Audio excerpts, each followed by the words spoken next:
During 1942, as Nazi Germany held dominion over much of the European continent, America and her allies embarked upon history's most clandestine and audacious undertaking, the Manhattan Project. This was a desperate race against the Nazis to achieve the world's first atomic weapon. Development of this weapon took place at Los Alamos, situated high in the mountains above Santa Fe, New Mexico. Here, scientists constructed a device using plutonium implosion technology. Following years of continuous research efforts and massive industrial production, they successfully demonstrated the weapon's viability. On the morning of July 16, 1945, just before sunrise, at an isolated location designated Trinity in the Jornada del Muerto desert, the device, referred to as the gadget, exploded with approximately 21 kilotons of force. Darkness transformed into daylight as an artificial sun ascended over the desert landscape.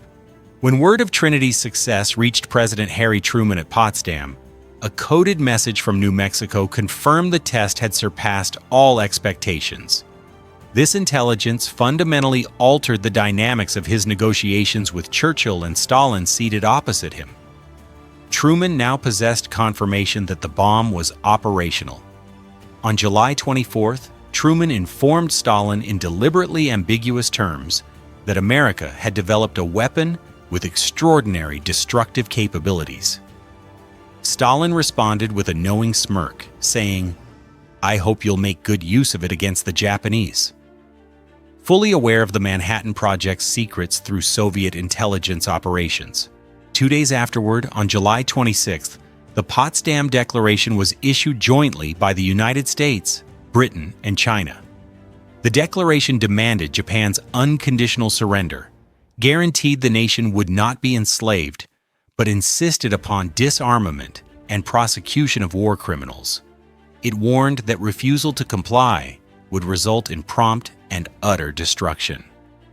Tokyo's fractured leadership effectively rejected the terms by choosing to ignore them with silence, maintaining a desperate final hope for Soviet diplomatic intervention. However, even before Japan's non-response, the military apparatus had already been set in motion. On July 25th, President Truman authorized the order drafted by General Carl Spaatz, permitting the composite group to deploy atomic weapons as soon as weather conditions allowed after August 3rd. The approved target list included Hiroshima, Kokura, Niigata, and Nagasaki. Kyoto, originally at the top of the list, had been removed following Secretary of War Henry Stimson's argument that it served as Japan's cultural and academic center, and its preservation would be essential for post-war reconciliation efforts.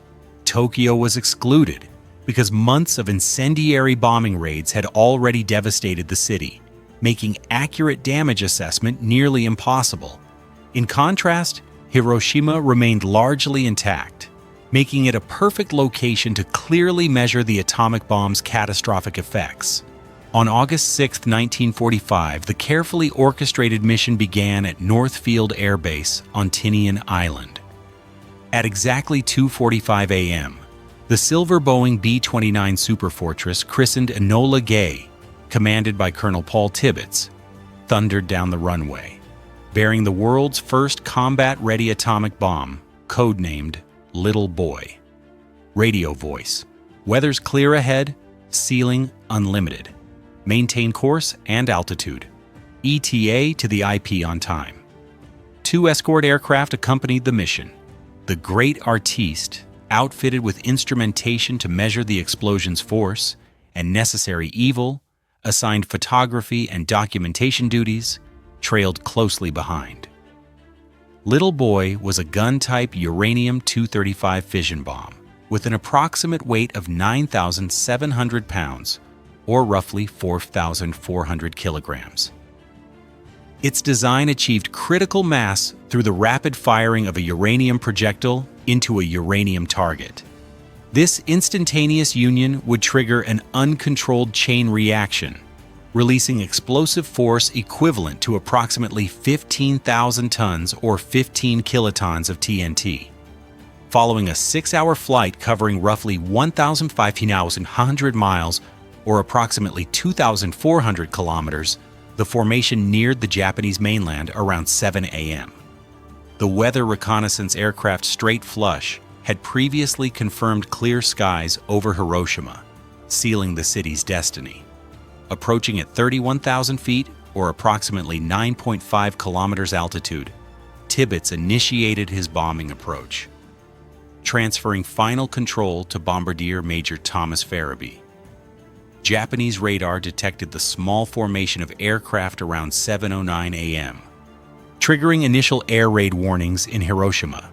However, when observers identified only 3 planes, military commanders assumed it was simply a reconnaissance mission rather than a bombing operation. Tragically, they canceled the alert, permitting daily activities to resume throughout the city. At 8:09 a.m., the target, Aioi Bridge near the city center, came into clear view through Farraby's Norden bomb site. Precisely at 8:15 a.m., as Enola Gay reached the optimal release point, Farraby activated the mechanism, opening the bomb bay doors and releasing Little Boy toward Hiroshima. Approximately 43 seconds following release, Little Boy reached its predetermined detonation altitude of 600 meters or just over 650 yards above the Shima Surgical Clinic, missing the intended target of Aioi Bridge by roughly 240 meters or about 260 yards. At this precise height, radar altimeters triggered internal mechanisms that fired the uranium projectile into the target, initiating an instantaneous, unstoppable nuclear chain reaction. The explosion occurred in less than a microsecond, unleashing energy equivalent to approximately 15 kilotons of TNT. Instantly, a brilliant, blinding flash of white light engulfed the city, visible for miles in every direction, momentarily brighter than the sun itself. Observers on the ground described an intense burst, followed by an enormous, deafening boom.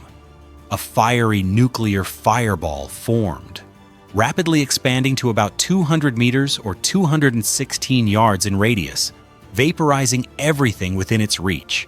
Radiating outward, the blast wave produced staggering devastation. Within roughly 340 meters or 370 yards, nearly all reinforced concrete buildings were obliterated, with fatalities approaching 100%. Outward, to about 1.7 kilometers or just over a mile, residential buildings collapsed, widespread fires ignited, and massive loss of life occurred. At even greater distances, up to 4.5 kilometers or 2.8 miles, the shock wave shattered windows, injuring thousands who had curiously approached windows after seeing the flash. The intense thermal radiation inflicted third-degree burns, penetrating skin layers deeply and rendering thousands of survivors severely disfigured or disabled. Within approximately 2 kilometers or 1.2 miles, the heat was severe enough to cause instantaneous third-degree burns, and fires erupted throughout the city, creating a deadly firestorm that raged for hours. Of Hiroshima's roughly 350,000 inhabitants, approximately 70,000 to 80,000 people died instantly from the blast, heat, and immediate radiation. Many left only eerie human-shaped shadows behind, permanently etched into pavement and walls. Thousands more perished over the following months and years, succumbing to radiation sickness, burns, and associated cancers, pushing total casualties to well over 140,000 people by the end of 1945 alone. Later that same day, President Truman addressed the world, solemnly declaring that if Japan did not surrender, if they do not now accept our terms, they may expect a rain of ruin from the air, the like of which has never been seen on this earth. Despite the unprecedented destruction, Japan's leaders, paralyzed by internal division and disbelief, still did not offer surrender. The decision followed to drop another atomic bomb. On August 9, 1945, 3 days after Hiroshima was destroyed, another meticulously planned atomic bombing mission took off from Northfield Air Base on Tinian Island, aiming to compel Japan's surrender. This time, 6 B-29 aircraft were assigned specific roles. The primary aircraft, a silver B-29 named Boxcar, piloted by Major Charles Sweeney, carried Fat Man, a plutonium-based implosion-type atomic bomb, far more sophisticated and powerful than the uranium-based device used on Hiroshima. The Great Artiste was tasked again with blast measurement instrumentation, while Big Stink was assigned photographic documentation. 2 weather reconnaissance planes, Enola Gay monitoring conditions over Kokura and Lagan Dragon checking Nagasaki, flew ahead.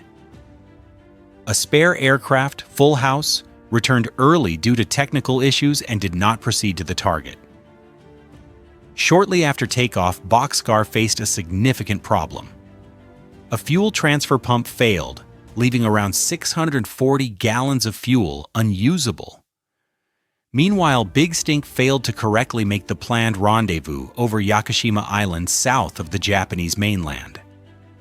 Flying at the wrong altitude and executing long dogleg patterns rather than the briefed, tight circles caused confusion and delay. The formation proceeded toward Kokura, their primary target. Upon arrival, visibility was critically impaired, partially due to clouds, but mostly because workers at the nearby Yawata Steelworks deliberately burned coal tar to create thick black smoke, intentionally obscuring the city from bombing raids. Boxcar attempted 3 separate bombing runs over Kokura, each unsuccessful as Bombardier Captain Kermit Bayhan struggled to visually confirm the aiming point. Adding to their urgency, increasingly accurate Japanese anti-aircraft fire bracketed the aircraft. Radio voice. Primary is no-go. 3 passes and the aim point still obscured. Flak accurate for altitude and getting close. Navigator. Plot course southwest to Nagasaki. Eventually, after the 3rd failed pass, the crew abandoned Kokura for their secondary target, Nagasaki. The failed attempt on Kokura later gave rise to the phrase, Kokura's luck, referring to narrowly escaping disaster without even realizing it. As Boxcar turned southwest toward Nagasaki, fuel became critically low. Although the crew had agreed beforehand that landing with a fully armed atomic bomb was too risky, making ditching Fat Man at sea preferable, it was decided that radar bombing over Nagasaki could be performed if visual targeting failed, with jettisoning as a last resort only. Shortly before 11 a.m., the formation arrived over Nagasaki. Visibility here too was poor, but a sudden break in cloud cover allowed Bayhan a momentary visual confirmation of the target. At precisely 11 a.m., the Great Artiste dropped instrument packages designed to measure the blast. Radio voice, instrument canister away, shoots good. Signals live. Radio voice 2, Roger, Great Artiste, hold your track, we're awaiting visual on target. 1 minute later at 11:01 a.m., Bayhan shouted, "I've got it! I've got it!" and released the Fat Man bomb. At exactly 11:02 a.m., Fat Man detonated above Nagasaki, unleashing another devastating atomic blast upon Japan. Fat Man detonated approximately 503 meters or 550 yards above Nagasaki, exploding with a yield of roughly 21 kilotons. Immediately, an immense nuclear fireball measuring around 222 meters or 243 yards in radius engulfed the city center, momentarily generating temperatures hotter than the surface of the sun. Anything within this volume was simply obliterated. Buildings, vehicles, and human beings were erased from existence in a blinding flash. The initial blast wave extended outwards, delivering catastrophic destruction within a radius of roughly 760 meters or 830 yards, where reinforced concrete buildings were demolished. Within a wider radius of about 1.7 kilometers or just above a mile, residential and commercial buildings collapsed, fires ignited uncontrollably, and casualties became widespread. Tens of thousands of Nagasaki's residents experienced severe injuries or were trapped beneath debris. By the end of 1945, approximately 60,000 to 80,000 people in Nagasaki had perished from the explosion, fires, and immediate radiation effects. Adding to Japan's problems, shortly before midnight on August 8th, the Soviet Union launched a massive invasion of Japanese-held Manchuria, shattering Japan's last desperate hope for Soviet mediation.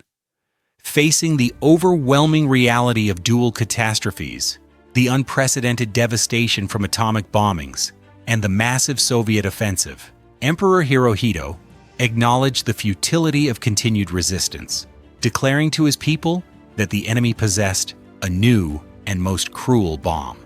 Finally, on August 15, 1945, Japan announced its unconditional surrender. The formal surrender document was signed aboard the battleship USS Missouri in Tokyo Bay on September 2, 1945, officially ending World War II. Today, 80 years have passed since humanity first unleashed atomic destruction upon itself. 8 decades since that fateful event, often called mankind's last bomb, the world still lives under the shadow of nuclear annihilation. The hope remains that Hiroshima and Nagasaki will forever mark the first, the last, and only time these weapons were ever used in war.